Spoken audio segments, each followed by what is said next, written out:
क्या आपको लोगों से बात करने में हिचकिचाहट होती है? स्ट्रेंजर से बात करने में हेजिटेशन होती है? या पार्टीज़ के अंदर आप अलग अलग खड़े रहते हैं? आज हम डिस्कस करेंगे how to cope with shyness. सबसे ज़्यादा इम्पॉर्टेंट पॉइंट शाइनेस से कोप करने का ये है कि अपनी कम्युनिकेशन स्किल्स इम्प्रूव करिए, क्योंकि शाइनेस सबसे ज़्यादा हमारी कम्युनिकेशन को ही इफ़ेक्ट करती है। हम बातचीत करने के अंदर हेजिटेट करते हैं, इसलिए हम आज ये डिस्कस करेंगे कि अपनी कम्युनिकेशन स्किल्स कैसे इम्प्रूव करी जाएं।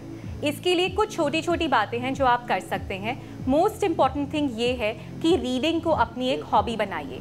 अगर आप पेपर पढ़ते रहेंगे रेगुलरली, अगर आप करंट अफेयर्स से इन टच में हैं, तो आपके पास बातें करने के लिए काफ़ी सारे पॉइंट्स होंगे। फिर अगर आप स्ट्रेंजर्स से भी मिलेंगे तो आपको ये नहीं लगेगा कि मैं इससे क्या बात करूं, आपके पास कुछ बोलने के लिए होगा। ये भी आप कर सकते हैं कि कोई आप कम्युनिकेशन स्किल्स की क्लासेस ज्वाइन कर लीजिए, जहाँ पे आप थोड़ा सा प्रैक्टिस कर सकें कि किस तरह से आप बात कर सकते हैं पब्लिक के अंदर। Very easy way. You don't even have to buy a newspaper for that. एक और जो बहुत इंपॉर्टेंट चीज़ है जो आप कर सकते हैं कि जब आप अकेले हैं, अपने रूम में हैं, तभी आप बोलने की प्रैक्टिस करिए। अपने मन में ही कॉन्वर्सेशंस बनाइए, फर्जी बातें करिए, जिससे कि आपको थोड़ी सी आपकी वॉइस खुले और आपकी हिचकिचाहट कम हो।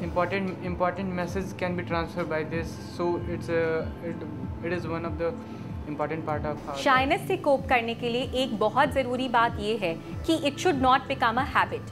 काफ़ी बच्चे छोटी उम्र में बहुत शाय होते हैं, इसलिए पेरेंट्स का इसमें बहुत इंपॉर्टेंट रोल ये है कि वो अपने बच्चों को इस शाइनेस से बाहर निकालने की कोशिश करें। एज इंडिविजुअल्स ऑल्सो हमें शाइनेस को इतना एक्सेप्ट नहीं कर लेना चाहिए कि हम इससे फाइट ही ना करें, क्योंकि अगर शाइनेस हमारी लाइफ का एक पार्ट बन जाएगी तो ये हमें हर तरह से इफ़ेक्ट करेगी, चाहे वो आपका वर्क प्लेस हो, आपकी फैमिली लाइफ हो या आपके फ्रेंड्स हो। अगर आप शाय फील करते हैं तो हर जगह आप कुछ ना कुछ कमी फील करेंगे।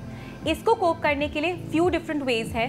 एज पेरेंट्स हम अपने बच्चों को डिफरेंट एक्टिविटीज़ में डाल सकते हैं, जहाँ से कि वो थोड़े उभर के आएँ, चाहे वो डांसिंग हो, थिएटर एक्टिविटीज़ हों, पब्लिक स्पीकिंग क्लासेस हों, जिससे कि उनका कॉन्फिडेंस इम्प्रूव हो और वो कम शाय फील करें। एज एडल्ट्स भी हम यही चीज़ें अपना सकते हैं, जैसे कि हम देख सकते हैं कि हम में क्या कमियां हैं जो हमें शाय फील कराती हैं, या हमें वो ऐसी क्या चीज़ें हैं जिसमें हम अच्छे हैं, जिसको हम करने से ज़्यादा कॉन्फिडेंट फील कर सकते हैं।